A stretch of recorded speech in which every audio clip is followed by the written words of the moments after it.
What I need to do is add some music here. Yeah, you need some Too quiet. Amazon Seller News Live starting now. There we go. All right. Welcome, everybody. Another episode of Amazon Seller News Live. Got some great experts on today to talk about the news. So we've got Eric Costello from over on Amazon Lit, very big Amazon seller, a lot of wholesale. You do some private label as well, right, Eric? Yeah, some private label and some brand exclusives we manage as well. So a little bit of everything. All of the above, just like myself. We've got Leslie Hensel as well from Riverbend Consulting. So taking care of all the nasty stuff that happens on Amazon when your account goes down, your products go down, things like that. And of course, our friend Dan Coleman over on Ecom Triage. So I appreciate you guys joining me today. Thanks. Good to be back, Todd.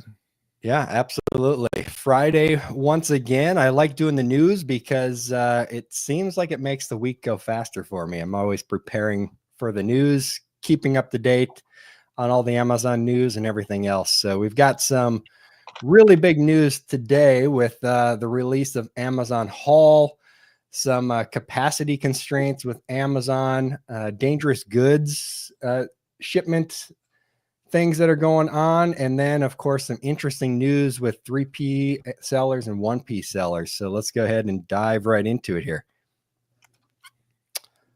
So the first piece of news is a big one that we've been talking about coming for a while. So Amazon just launched Amazon Haul, a new shopping experience to rival Temu and Shine. Amazon has introduced Amazon Haul, a budget-friendly shopping feature now live in beta in the US app, offering items priced at $20 or less across categories like fashion, lifestyle, and electronics. This new section includes special discounts, free delivery for orders over $25, and free returns for items above $3. With purchases protected by Amazon's A to Z guarantee, which I think is interesting. According to Amazon expert Vanessa Hung, this move could provide sellers of affordable essentials and trendy items a new opportunity to reach budget-conscious buyers, potentially competing with discount giants like Temu. Just in time for the holiday shopping, Amazon Haul could attract users looking for low-cost, quick-access items. So, really big news that we've seen coming for a while, but it's finally released. I think the interesting things in there is it's app only currently, $20 or less, free delivery over $25, and returns are free as well. So, Eric, what are your initial thoughts on Amazon Haul and how it's going to affect Amazon in general? Yeah, we've seen this coming for a while. Just to even in the Amazon influencer program, they were running some promotions to prioritize low-priced product reviews from influencers. So, my wife, she's been an Amazon influencer for some time. So, I mean, we saw this coming. I think it's really going to impact private label sellers more than like general wholesale. And really where it'll impact private label is in the categories that we talked about, the fashion and the lifestyle, the electronics. I think it's challenging, like if you're in the food niche, to compete with, nobody's going to be importing some of these foods that people are buying, they're not going to be imported from China. So I think you're protected on that side, but it's definitely going to have an impact to some of these lower priced items that people have been selling for years and making a living off of, as from the Amazon seller side. Yeah, I think, the question that's in my mind is it going to help regular sellers on Amazon.com or hurt them? I could see it going both ways by pulling traffic from Amazon.com over to Amazon Haul and buying more Chinese direct from China goods. But I could also see it helping by bringing those people that are shopping on Temu and Shine into the Amazon world and potentially increasing the amount of traffic on Amazon in general. Yeah. Yeah. Go ahead. Tanner. Okay. I think that right now it seems like Amazon Haul is regulated to the Amazon Haul section, right? I think the real problem is going to come into play if they start peppering those listings in with the regular Amazon.com, right? So you're going to have these category leaders that are selling something for $30, and then right below that, in an organic or possibly even a sponsored spot, will be this super low dollar item that, maybe the images look just as good as the main competitor, and someone's going to go, well, heck, I'll pay $15 for this thing rather than 30. So if I'm not mistaken, Amazon did that with Handmade. Eric, do you do you know about that one, about Handmade? And no, I've never sold in the Handmade. Okay. Yeah. A lot of years ago, I got invited, and so I started doing handmade knives. And if I remember correctly, it was just Handmade, and then Handmade ended up just in all the regular listings as well. So, I think that's going to pose a real problem for sellers. And I agree with you, Todd. Traffic, yeah, sure. Of course, that's what Amazon wants. They want those buyers, but those buyers are all looking for the low dollar stuff. They're not looking for the quality stuff. So I don't know how much. I'm sure there's going to be some sort of overlap of people that come to Amazon that were Temu buyers, and now they're at Amazon Haul, and they go, well, this isn't exactly what I want. And so then they buy a higher dollar item, but still. Yeah. What do you think, Leslie? I have so many feelings. So this is like putting a Dollar Tree in the middle of Neiman Marcus. If you actually spend some time looking through these listings, they're horrifying. The thing that I saw, it was like listing number 3 that I could see was a cell phone case with an Apple freaking logo on it that was just a teeny bit cut off so that it wouldn't be recognized. So I got interviewed this week by a guy over at Modern Retail, and he's writing a story about this, and he's writing a story about the AI generated images, which are so bad all over the place. And we're like going through listings together, and it was like a comedy sketch. He's like, what are they selling on this listing? I don't understand. And he showed me this picture of, it was some gloves, and the main image is someone like fishing and catching the gloves when they're fishing. It's bizarre. There's all of these listings for shoes, but it's not shoes. So it's this beautiful image of these really attractive shoes, and it says $2.99, and it's shoelaces that they're selling. So many listings that say gold plated, $3.99. We all know that that's not true. My fever dream is to buy a whole bunch of the jewelry on here and have it all tested to see how fast it will kill you, because I promise you that there's metal in that jewelry that is not allowed for safety reasons. So he got a quote. This reporter gets a quote from Amazon where they're like, well, we carefully vet these, and we're pre-approving all the listings before they go up. Are you really? Because if you are, you suck. Because to have Apple logos, I have clients who've been permanently blocked from Amazon for using Apple logos on generic products. And now they're pre-approving these people to throw up these $2.99 listings. There he is. He found it. That was quick. And the other thing I gotta say that I found troubling this week, I was at a seller group, and it was the day that this monstrosity launched. And so one of the guys said to me, oh, well, it'd be really great. He's a private label seller. Damon finds more. He says, well, it'd be really great. I could manufacture a lower cost version of my product, and I could put it up there and still get the sales. And I said, oh, that would be awesome, except you can't because you're not from China. This is invitation only. It is only manufacturers in China that are invited to this program. I mean, U.S. sellers helped you build Amazon. You don't dance with the ones that brung you? I guess not. So, I have lots of feelings. Do you remember Kevin King put something out probably just about a year ago now, where Amazon had opened some sort of special location in or company or something like that in China, and all those Chinese sellers that got banned, there was like tens of thousands of Chinese sellers that got banned a couple of years ago, 2-3 years ago. They all started getting invited back, and this is where I'll bet they've gone. Yeah. Yep.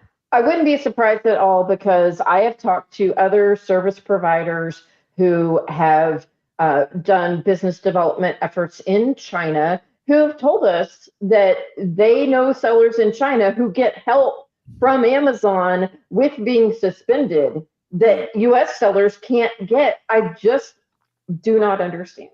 Yeah. And one thing, yesterday I tried to get into Amazon Haul and it wasn't available for me. I'm assuming because I have the business app, but today it's finally in there.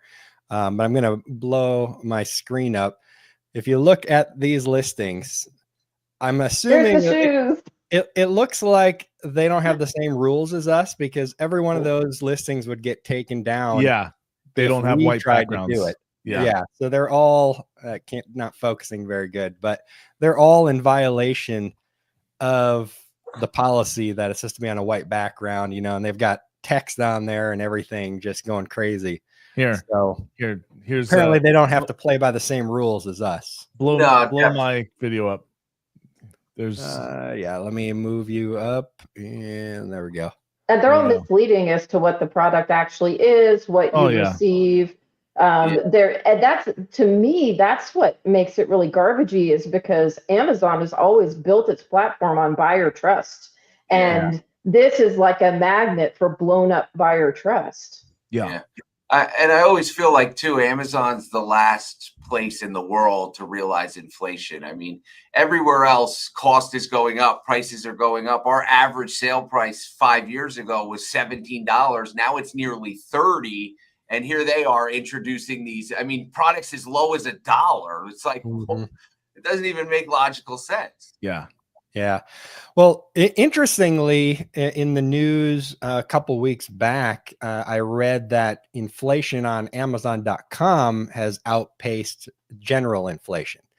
So the percentage that products have gone up. Now, that's not Amazon Haul, of course, but in general, it's gone up more. Primarily, I'm assuming because of the fees that they've introduced. Right. Yeah. Yeah. So charge fees to the sellers that are bringing you money so that you can offset the fees that you charge people to go direct from China. Yeah. Yep. Yeah. I don't know if it's what's gonna happen. They've got Amazon outlet deals. They've had that for a long time, and that was kind of front and center for a while. And then now it's kind of went into the dustbins a little bit. People still use it and buy stuff on there, but they don't feature it really very much that I've seen anymore. So it'll be interesting to see if that's something that happens with this, especially with Trump coming in. Lots of things could be changing in relationship to something like this. And they may be forced at least to open it up to US based sellers. And I'm sure prices are going to have to go up. I can't imagine what the return rates will look like either. Well, the return rates. I can't imagine what the return rates. Oh man, where are they even going to go? They'll have to go to an Amazon warehouse. Yeah, right. Well, it says right here. So they've got returns are free for items over $3 and available at 8,000 drop-off locations. They shouldn't take them back to an Amazon warehouse. They should just take them direct to the dump, because that's where it all belongs. Yeah. But I can't, because I hate this idea so much, and y'all can tell, so I don't even have to pretend to hide it. I couldn't help but laugh that they launched this the week after the election, when Trump is talking about 60% additional tariffs on China, which, that could create winners and losers on Amazon from a US seller perspective. Yeah. But just forgetting all of that for a moment, Amazon, do this, and then let's have that hit, because I want this thing to just die a fiery death. Yeah. Well, I wonder if that played anything into the release of it right now, if they sped up the release, because they're like, well, shoot, we spent all this money setting this up. We better at least get a couple months worth of income coming in from it. I'll bet this, if it's going to get shut down, then this is definitely a cash grab to be able to generate revenue for themselves. Because look, they're not enforcing their own, again, not enforcing their own policies on this. Mm-hmm. The ones that we get backhanded for. Yeah, which is very frustrating. If they're, the AI bots with these photos, almost all of them on here would probably immediately take down our listings if we tried to upload it. Yeah. And any 10-year-old today could put a simple prompt into GPT and throw that link in there and go, is this against community guidelines? And it would go, yep. Yeah. If that can happen, Amazon should have something automatically in place that just goes through an approval process. Submit these photos. Sorry, this isn't approved because of this reason. Mm-hmm. Oh, and the descriptions are insane, y'all. There's this one listing that it was for rings, and it was for like stackable rings where you have 3 or 4 rings on one finger. Mm-hmm. So it shows 2 hands covered in rings, and nowhere in the product description does it say how many rings you get. So like, and in the picture, there's like the fingers are covered. It has to be like 25 rings. Things like that. So it goes beyond just the photos, which are horrid. I think that buyers are not going to understand what the heck they're getting. Yep. Look at that main photo. They're selling that little football flag, but they've got a house and everything in there. Oh yeah. It's I don't know. It's going to be interesting to watch. I'm surprised that everything is covered by Amazon's A to Z guarantee as well. I feel like they're gonna burn through cash enforcing that one. This would be a shitty thing to do, but we should just start a movement where everyone just buys a bunch of stuff and then returns it. I think that's going to happen anyway. I think it's going to happen. Anyhow. It's going to be massive, and everything, like you said, Leslie, is probably going to end up in the dump anyways. The only reason they have free returns is to try to stop people from just requesting all their money back. Make it a little difficult. You got to go somewhere. So that $5 item, they're just going to throw it away and be like, it's not worth going to Whole Foods or UPS to try to return it. Yeah, it costs you more in fuel than you paid for the item. Yeah, exactly. I mean, that's probably what they're looking at in that. Offering returns. I just realized what this is. If they just made the return spots only Whole Foods, this would just be top of funnel to get you into Whole Foods to pay $7 for a gallon of orange juice or something like that. That's what this is. They're just trying to drive traffic to Whole Foods.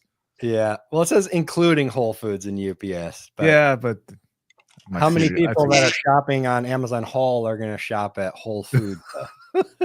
Not sure that's the same market. No, I'm pretty sure my theory's sounded on this.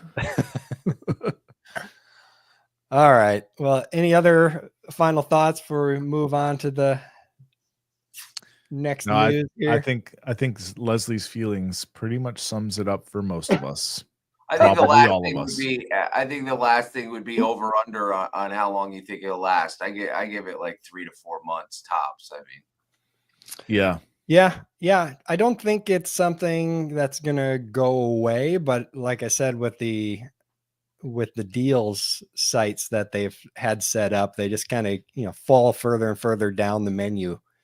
It could potentially happen something like that, but we'll see. It all depends on how hungry people are for, the cheap dollar store stuff and not knowing what you're getting. Yeah. I'll bet this is even less quality than that, to be honest. Amazon Haul is going to end up being just Amazon iPhone cases, since that seems to be the majority of what's there. Yeah. I can't imagine that they would ever integrate it into Amazon.com. I hope not. Because they've really built up the perception of, same day delivery, next day delivery, and then to start mixing products that are going to take 2 weeks to get to you with that. I don't know, I would see it damaging their brand much more than helping. Well, this is a good start at damaging their brand. I'll say that much. Yeah. Well, and one thing that bothers me, sorry, I just thought of something.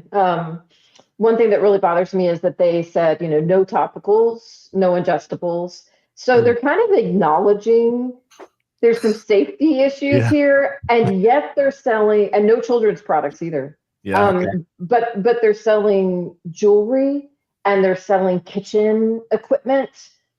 And man, I would love it if some consumer group went and bought a whole bunch of this garbage and tested it, because yeah. So why are you saying, well, we don't really trust this for your kids or to eat it, but eating off of it's cool and you can wear it all the time. I mean, yeah. Oh my. And I know I just think of that differently, because that is what we do all day, is we work with, sellers who have safety issues or Amazon asks for testing. But, once again, it's different treatment for US based sellers trying to do the right thing compared to, whoever's just on the street hawking goods over there in China. Yeah. Well, it'll be interesting to watch and see what happens here. And if it helps, hurts, disappears, whatever happens, but it's here, and it's probably going to explode in growth, at least to start. And then we'll see where it goes from there. Yep. All right, let's jump on to the next news here. So how Amazon sellers are navigating capacity constraints. With holiday demand on the horizon, Amazon sellers are contending with inventory delays and storage issues, especially at West Coast warehouses. As Amazon reroutes inventory and adjusts fees, many sellers are turning to costly alternatives like air freight or third-party logistics to maintain stock levels. For those reliant on Amazon's warehousing and distribution service, these bottlenecks create added pressure to manage inventory. Sellers are paying extra to ensure availability, as going out of stock during peak season could harm their ranks and sales. And I can confirm, because I tried to create an AWD shipment Wednesday for a brand that we work with, and it wasn't even that big of a shipment. I think it was a few hundred items, and it would not let me send to any location, East Coast, Central, or West. They were all full, so I ended up having to just send it direct to Amazon and pay the placement fees so that we could send it as a single pallet. Yeah. Eric, what are you seeing in terms of shipping products in? Well, me and my business and the people I consult with, we always recommend staying away from AWD, just because I feel like it gives too much control to Amazon. I mean, I want to be in control of my inventory. So we send everything in using either Amazon Freight or our own private carriers, and we're trying to get that inventory in. Fortunately for me, I'm on the East Coast, so I haven't experienced the delays, as most of our inventory isn't shipped to the West. But I know a lot of sellers in the West Coast that they're getting diverted shipments, and they live in California, and they got to send inventory to Indiana or New York or New Jersey, which can get very costly to send a few pallets or even a truckload across the country. Yep, for sure. And I've noticed that I have been sending to almost all warehouses that I've never shipped to before. Yeah. And it's interesting. It's interesting because when you, with AWD aside, for just regular shipments you're putting through using the Seller Central API or whatever third party you may integrate with, like they have you split it, right, to let's say 5 different fulfillment centers. And if you look at the tracking of where they end up sending it, they ship it right back to where you sent it from. So it's like, why am I shipping it to California when they're just shipping it right back to New Jersey for me? It makes no sense. Yeah, you see that happen a lot. I've seen articles from that where people have tracked the shipments in bulk, and that happens a lot. For some reason, you send it to a far off location and half of it comes right back to where you sent it from. From what I understand, though, in reading other information on logistics, Amazon is kind of redone how their warehouses are set. So instead of sending directly to FBA fulfillment centers, they've got a lot more like regional centers in between. And then I believe national distribution points on top of that. So it will go to either a regional or national distribution point, and then it can go out from there to other regionals, and then from other regionals to the final fulfillment centers. So sometimes your products might be on, 2, 3, 4, 5 different journeys before it gets to where it's actually going to be sold.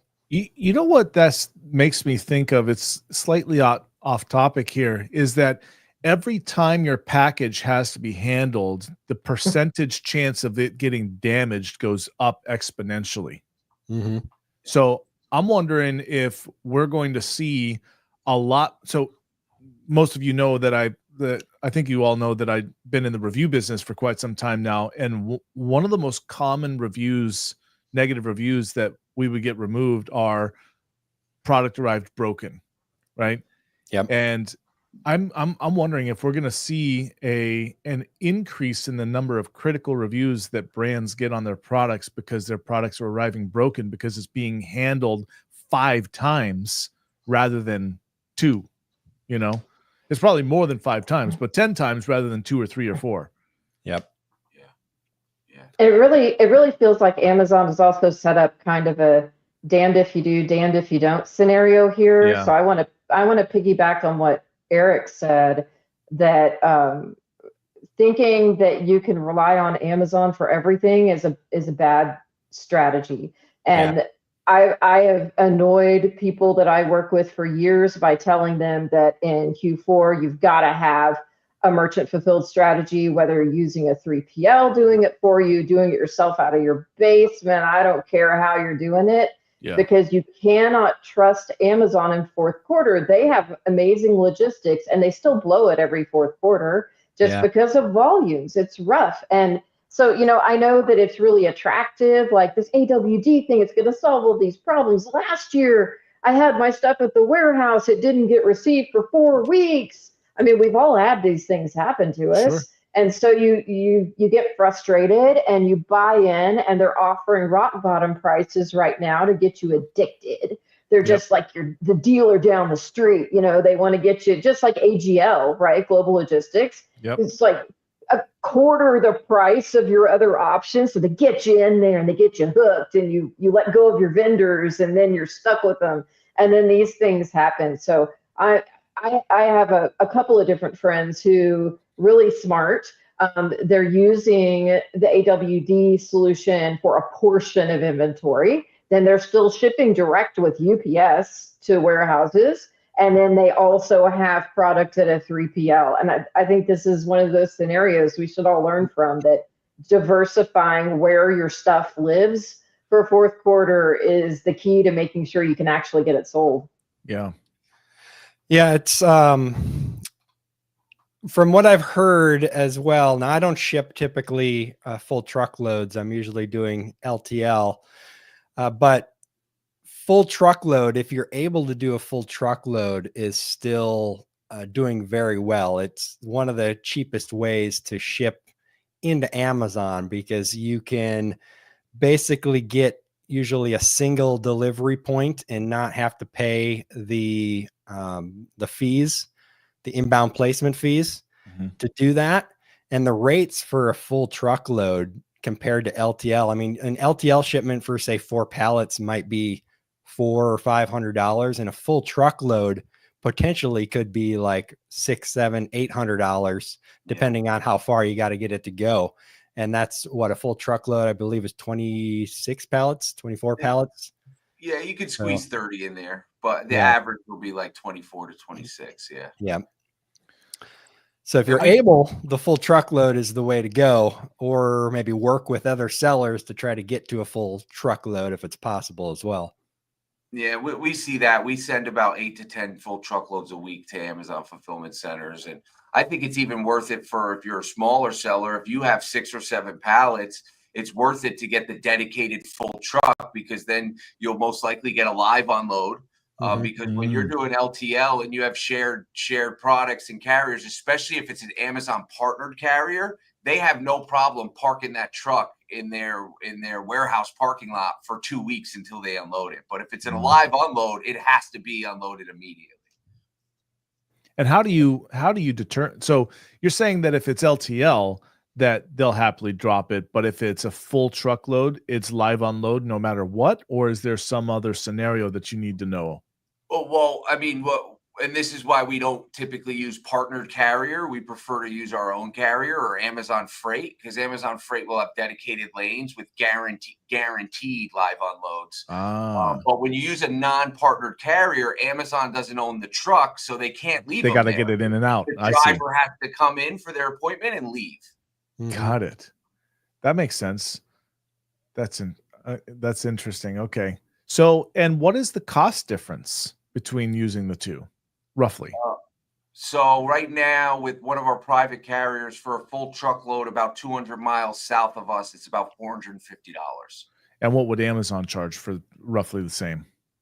Through Amazon Freight, it would be similar, but $500 to $600 through Amazon Freight. So no matter what, even if it were a little more expensive to do it through Amazon, the fact that it's going to be unloaded could save you gargantuan amounts of money in terms of potential losses if they were to park that truck, which I've absolutely heard of many times.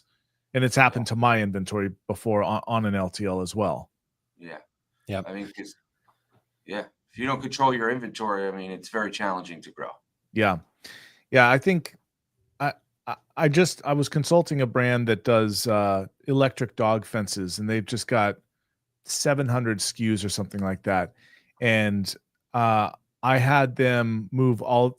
Todd, you know Eric Weiser Distributing? Yep, absolutely. I had them move all of their inventory to Weiser Distributing because a couple of things.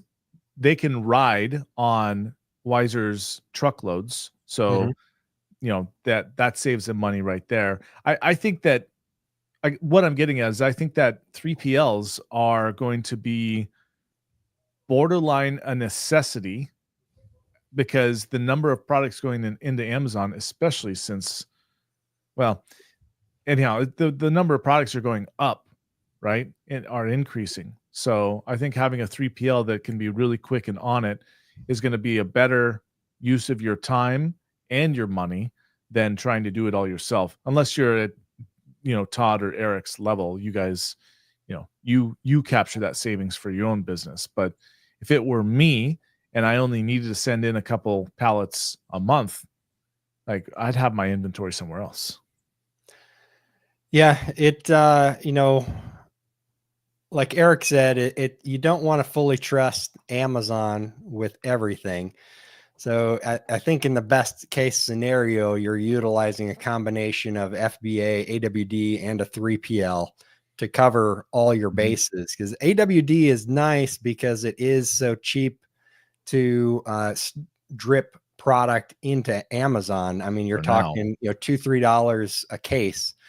For now, that could go up. It's hard to say, but one trick that we've actually found is if you're importing a container worth of product, and you're going to send that container to your 3PL and then send it into Amazon, which can be quite expensive to transport into Amazon. If you send that whole container into AWD and then send from AWD to your 3PL and let AWD send in to FBA, it can save you significantly, because you're talking shipping of $2 or $3 a box instead of $10 to $20 a box potentially if you're doing UPS or something like that around the country. Ah, nice tip. Yeah, it's logistics is a nightmare. You would think Amazon would have the capacity problems figured out by now, but and they've grown 10 to 20% this last year. So it's not like crazy growth like it was during COVID, which they overexpanded their whole network and had too much storage space supposedly then. And now they're over capacity once again. Yeah. I wouldn't want that problem. Yeah. Yep. Any other thoughts on logistics or shipping or anything like that? Or we can move on to the next one here. I got nothing. All right. So this one also has to do with shipping, and I threw it in here because I thought it was kind of a cool thing because you couldn't do it before. So dangerous goods can now be shipped in the US with Amazon Buy shipping, which you may or may not use depending on your circumstances. But Amazon sellers in the US can now ship dangerous goods using Amazon Buy shipping with Amazon Shipping Ground or USPS Ground Advantage. To ensure compliance, sellers are responsible for meeting package and labeling requirements as per carrier guidelines, so that those preferring other methods must coordinate directly with their chosen carrier. The update allows sellers more flexibility in managing orders with restricted items while ensuring safe transport. So I do sell a good amount of dangerous goods. It's not enough to do, like a full pallet typically, or a truckload or anything like that. So I'm typically shipping them all UPS a lot of times. So for me, I was using ShipStation to buy shipping labels with that, because you couldn't do it inside of Amazon, and you get pretty decent rates through ShipStation. So for me, this makes things a lot easier to be able to ship in dangerous goods, so you're not having to jump over to a third-party program and pay for shipping and stuff there. But does anybody else ship a lot of dangerous goods or hazardous products at all? No. So I do ship some, and I'm really interested to see what the rates are, because when you're shipping dangerous goods on your own accounts with a FedEx or a UPS or whomever, the rates are awful. And you have to do such incredible volume before they'll give you any break on those rates. So I've even known sellers who have what's it called, one rate at FedEx, that have they do a tremendous volume, and so they can usually get great discounts, and those discounts have not applied to their dangerous goods shipments. So I'm fascinated to see the next time I'm shipping some dangerous goods, if there's actually a decent break, because that could be huge.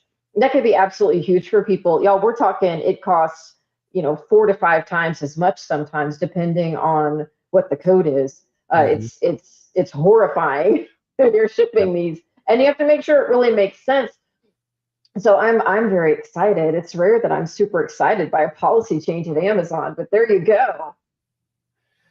Yeah, I mean, it makes sense. I'm not sure why they didn't do it earlier, but yeah, you're 100% correct. It all depends on what the rates actually look like. So I'll have to compare them between the different shipping platforms that we use and see how their rates look comparably. Yeah. I think where it's going to become complicated is, let's say, like for me, we send in LTL hazmat shipments weekly. And average cost per unit to ship it in is about 40 to 50 cents compared to, for standard goods, you're looking at, sub 10 cents, sometimes even sub 7 cents for a standard item on an LTL. Where I think people are going to run into complications is they're very vague about their guidelines as far as what can be sent and what can't. So let's say you got 30 SKUs and you want to put in a shipment. I mean, maybe 10% of them may even be eligible to be sent through this, or you might have to split it to different carriers. I mean, it could just make it more complicated. Yeah, that's a good question, depending on if they are restricting it by ASIN and not just allowing all of the dangerous goods to go through there. You're not going to want to be splitting up your shipments of different products necessarily just so you can use Amazon Buy shipping to do it. Yeah. But it's a great segue, too, for newer sellers who maybe just got approved for the dangerous goods program and they're trying to get a storage increase. So they got to leverage their existing storage and get more inventory in. I mean, this is a huge gateway for them. I think it could be potentially great. Excellent point. Yeah. That's one of the pains that I've actually had for quite a while is Amazon just refuses to increase our flammable goods storage. We've been stuck at like 6 square feet for a couple years now, even though we've repeatedly requested them to increase it. We've shown them the ASINs that we want to send in and everything like that. So it makes it a little bit of a pain in the butt. So we end up having to FBM those products a lot instead of sending them into FBA. I got a nugget for you, Todd. If you own the inventory, take a picture of it that you own it. share the invoice, put in a shipping plan showing the ASINs or the SKUs that are on that existing shipping plan, and request a storage increase that's accurate compared to the inventory you're trying to send in. I mean, I guarantee you'll get a hazmat or flammable or aerosol increase in a couple of days. Nice. Yeah. Okay. Yeah, I'll have to try it. So actually build out the shipping plan. Yes. Instead of just sending them the list of the ASINs that I'm looking to send in the quantities. Yeah. Okay. Yeah, I'll try that. What do you think, Leslie? You seen something like that work? Absolutely. We recommend the exact same thing. Plus, if they don't bite that time around, you send the exact same thing as an escalation, like to executive seller relations, and you show them a mini business case. So you're going to show them how quickly you tend to flip these ASINs. It sells out in 15 days, or the amount that I can actually get in the warehouse isn't even a month of stock, and we're seeing that it's ranked this much, and these many units are selling each day. So you want to show like a mini business plan that's like 6 sentences, really short bullet points. Okay. Well, I'll give it a try and report back next Friday. We'll see what happens. Yeah, it's frustrating too, because one of the products I sell is like a kit that has a little can of paint in it. So the can of paint is, tiny, but the box is like 1 cubic foot for the whole kit. And so I can only send maximum of like 6 of those or 5 of those in at a time because of that. So That's yeah, annoying. I'll definitely give it a try. They still sell really well FBM, even that way, but it would be nice to get more in their FBA. Yep. So I'll try it out and report back next week, see what happens. All right. Any other comments, suggestions on the dangerous goods? No, but this is a side note. I don't know if anybody else has seen this, but I just went to I haven't had to log into my Seller Central in like 2 weeks. Every morning I just open Seller Central. I'm automatically logged in. It's amazing. Mm-hmm. Yeah, it's I did notice the other day too. I'm not sure how long it's been there, but on the login screen, they've got a switch account button as well. So you can switch between your accounts, and it's saving your different accounts there, which is nice. Oh, kind of like what Google does. Yeah. Or I should say exactly like what Google does. Yeah, what every website. Yeah, whatever. A lot of websites do, but Amazon was always against people having multiple accounts for the longest time. Yeah. Even when there was good business cases for it. But it's nice to see that they're actually opening that up and making it a little easier. They just need to add a switch account button inside of Seller Central so that you can click there instead of having log out to get back to the login page. You can just switch right there. What I usually do, if you're not aware, I usually just jump over to Amazon.com and switch on Amazon.com and then go back to Seller Central, and it's switched to that account as well. So little tidbit there. People are managing multiple accounts to make it a little easier, so you don't have to log in and out all the time. I gave, but because I own these accounts, I gave permissions to access all. I just added a user and made each user able to access the other account with all permissions. Now you can't run administrative changes that way, but for me, all I have to do is when I go up to say switch my my different marketplaces, I've got my 3 Seller Central accounts right there, and I can switch between Seller Central accounts just right away. Yeah. That's what I do with a lot of mine as well. But I've got some that, I don't want to have access to other accounts. I don't want to have any cross connection there. Like I share some logins with employees, right? And I don't want them to have access to some accounts, but I want them to have access to others and things like that. Yeah, absolutely. All right, well, let's jump on to the last story here.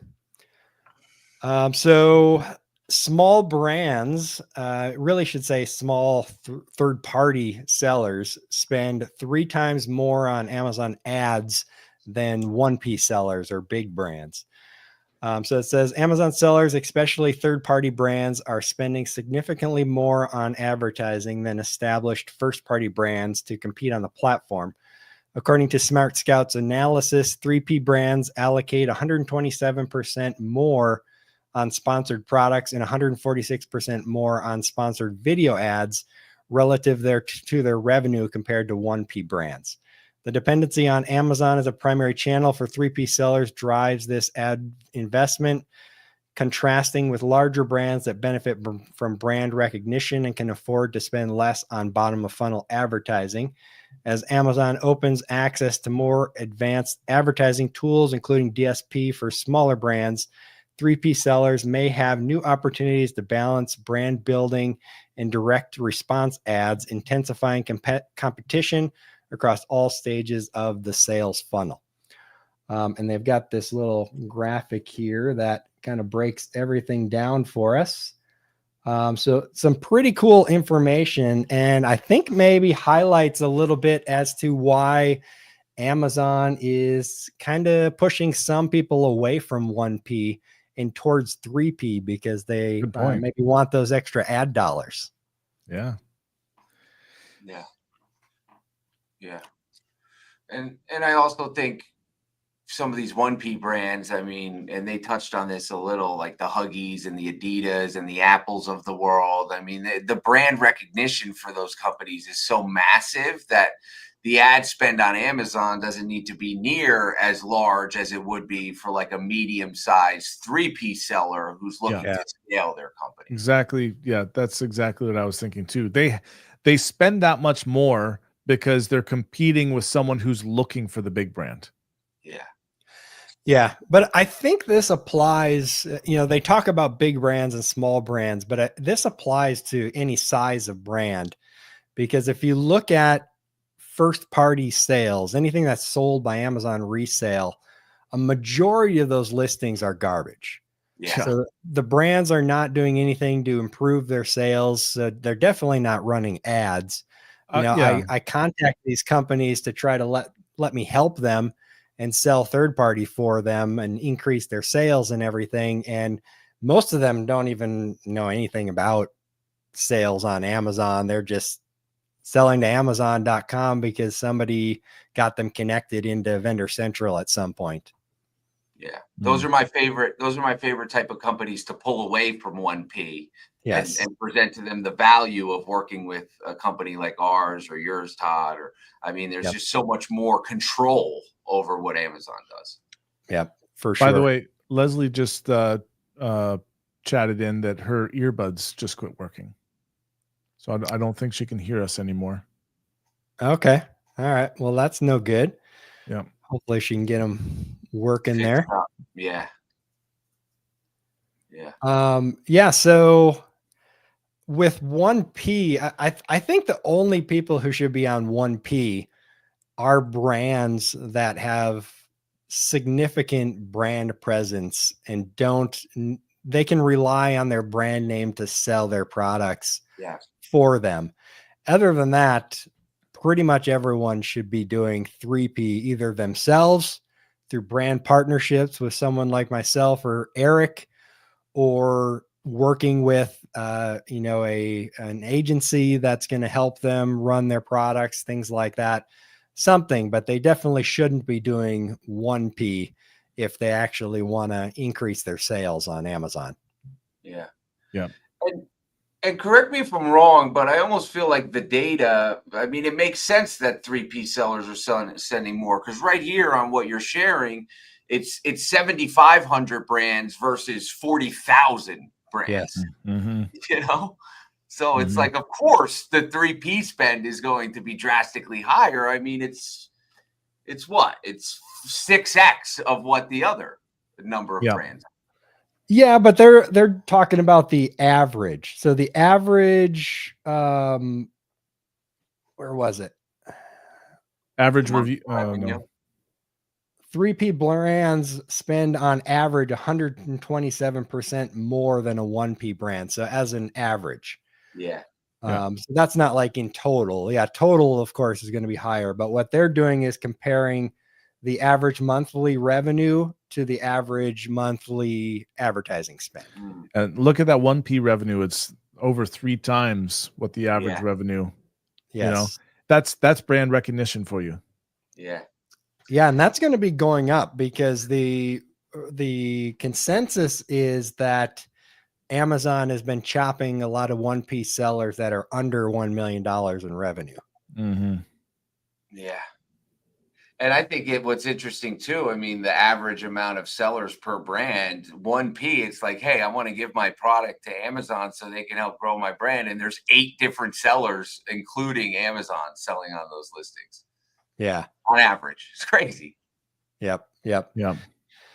Yeah. So if you're out there listening and you own a brand, I wouldn't go the 1P route. Amazon doesn't care about you. They don't care about your product. They're not going to do anything to push it. You're just going to stagnate your product going the 1P route. Yep. You're and much better have off a headache. Yeah, much better off working with guys like us. Really, guys like you. I only have one brand that I have exclusivity to these days. Yep. But well, your model is cool too, Danon, because it's easier to a lower cost to get into if you can find a brand to do it with, where you're doing because you pay after the sales, right? You're doing it on consignment essentially. Yes, exactly.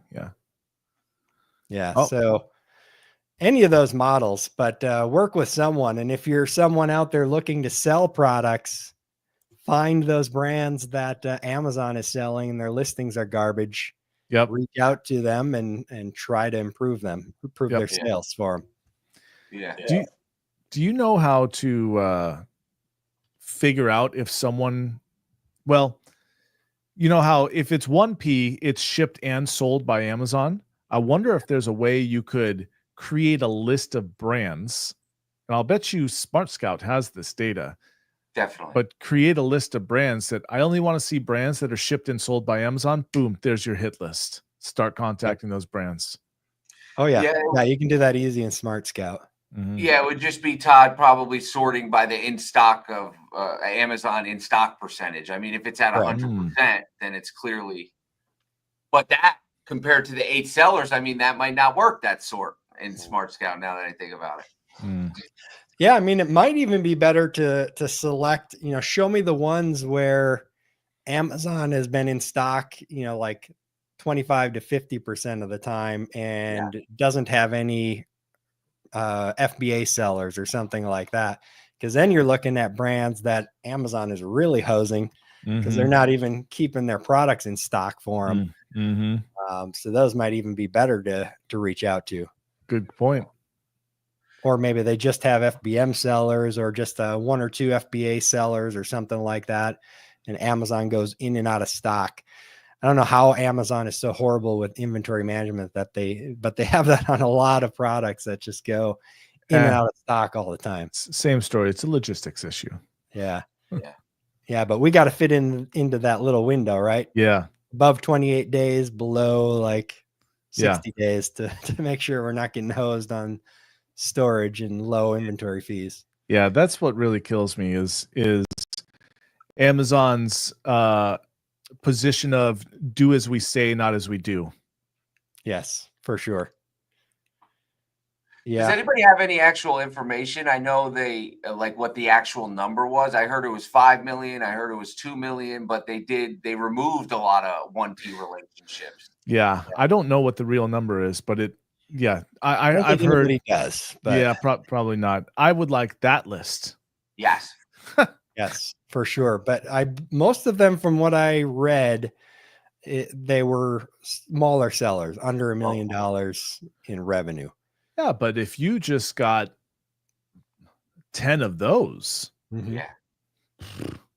well, and if you got one of them that was doing 500,000 a year, and you took it third party, you could probably pretty easily increase that to $1 million, $1.5 million, or more, just by optimizing their listings, running some ads, and boosting the sales for them. Yeah. So we talked to several of those 1P guys who got cut. And a lot of them, they have no idea how to do third-party selling. So you're absolutely right on that, Danon. But also a lot of them were frustrated because Amazon would place POs with them and they were tiny. So it actually wasn't worth their time. They wanted almost like a drip of inventory, but we're talking about like insanely small drips.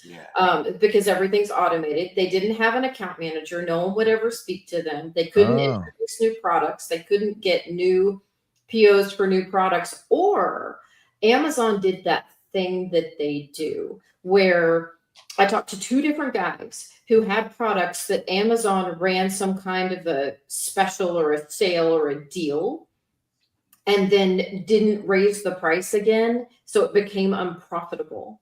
I know y'all have all heard this thing that they do in 1P where they'll match a price that like Walmart has, but then they fail. So, and Walmart will run it for 1 week as a sale. And then they never raise the price on Amazon again, even after Walmart raises the price. So then that product becomes unprofitable for Amazon, and they say, we don't want that anymore. It's crapped out, right? That's their language. Can't realize a profit. It's crap.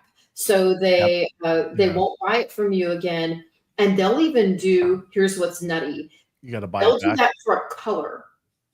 So imagine, so there was this guy I worked with in pet supplies, and it was only on his pink ASIN that this happened. And then Amazon ended up not buying any of the ASIN anymore, even though the black sold like 1,000 times as much as the pink. And so they're just in this like bad in between area where Amazon won't buy what they need them to buy. And so their accounts have kind of been almost dormant. So I was just about to ask you, what do these people do? What do these people do? They are missing out on a significant potential revenue source. And they don't do anything, I'm assuming, because they don't know what to do, and they don't have the time, energy, whatever capacity in order to go take the time that it takes to learn Amazon, which is significantly more than it ever used to be, right? In order to do it right. And I guarantee you that they'll just go, hey, Francis, go ahead and figure out getting this on Amazon. And then they're going to have enormous costly mistakes. And they'll be like, oh, forget this. Amazon is not worth it. This is not cool. And then somebody else is buying their product wholesale, and then they put it on Amazon and they do whatever they want with that listing and whatever they want with that price. And then over time, as more people get on those products, then that price goes down and down and down because there's no map being enforced. And then now their brand image on that brand value image has been remarkably decreased because it's been a price war down to the bottom. This is exactly what I offered many years ago, more than a decade ago is when I started doing this. Is I basically saw this happening in the supplement space, and I just went to the supplement and said, hey, listen, I'll sell your stuff. I want exclusivity. I want a consignment. I'll pay you for when it sells, and I guarantee you the price will never go below what it needs to be, and we'll just partner up and work on it. And they said, yeah, sounds good. But what recourse do these brands have? I'll bet they don't know anybody in the Amazon space. They just happen to come to you, Leslie. But then what? Right, because they don't have any contacts. They have no recourse. A lot of them are very unsophisticated with any Amazon systems because it's one of 10 channels. Yeah. It may even be an important channel volume wise, but it's still one of all these things they're managing. And no one has a vendor manager anymore. I mean, there are people who do, you know what I mean? Statistically speaking, nobody's got them. The vendor department is one that they laid off a bunch of people this year. And then they've also allowed further attrition. So they're not hiring people to replace. I think Andy Jassy, Mr. Data Head, thinks that all of this can be automated. It can't. There's a lot of things that can't, like new products can't be automated. Some of this decision making shouldn't be automated, but he's a believer. So there are some groups on the vendor side that you can escalate to.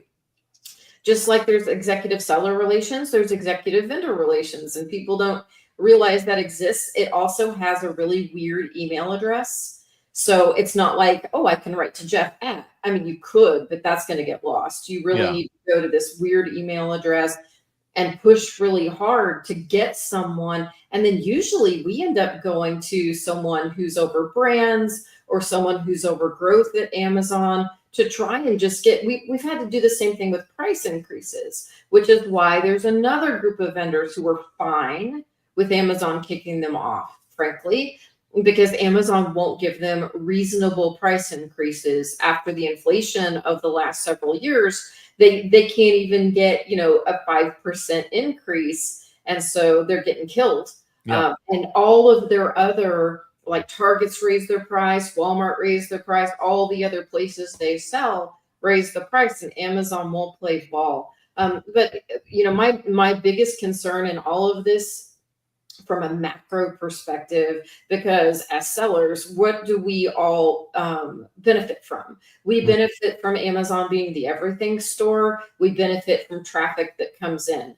And so what I really don't like that I'm seeing as a trend on Amazon right now is that they're throwing off vendors, and then they're also reducing selection over on the seller side by enforcing and all these brand type agreements. You can't do all these bundles, all this stuff that's reducing selection over time. And I think Jassy and his pals don't care because they are seeing, oh, well, we're making all of our money off AWS and all these other investments. And so, as long as the shareholders are happy, we should be happy. But when you've got your crown jewel, I think it's a mistake to turn your back on the mission laid out by Jeff that made it the crown jewel, which is we are the everything store. You can find it here at a reasonable price. And it's a one-stop shop.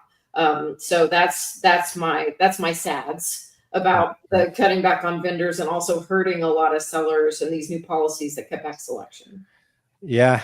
I mean, if you're not a brand that can rely completely on its brand name to get sales, you should get out of 1P immediately. And the solution is, just reach out to any of us that are on this call right now, and we could all do 1,000 times better than what Amazon is doing for you.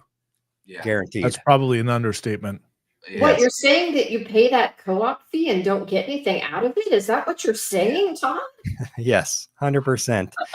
Amazon does not care about your brand at all.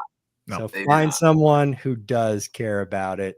All of us would care a lot more. So, all right. We care about you. Yes, a lot more than Amazon. That's for sure. Yeah.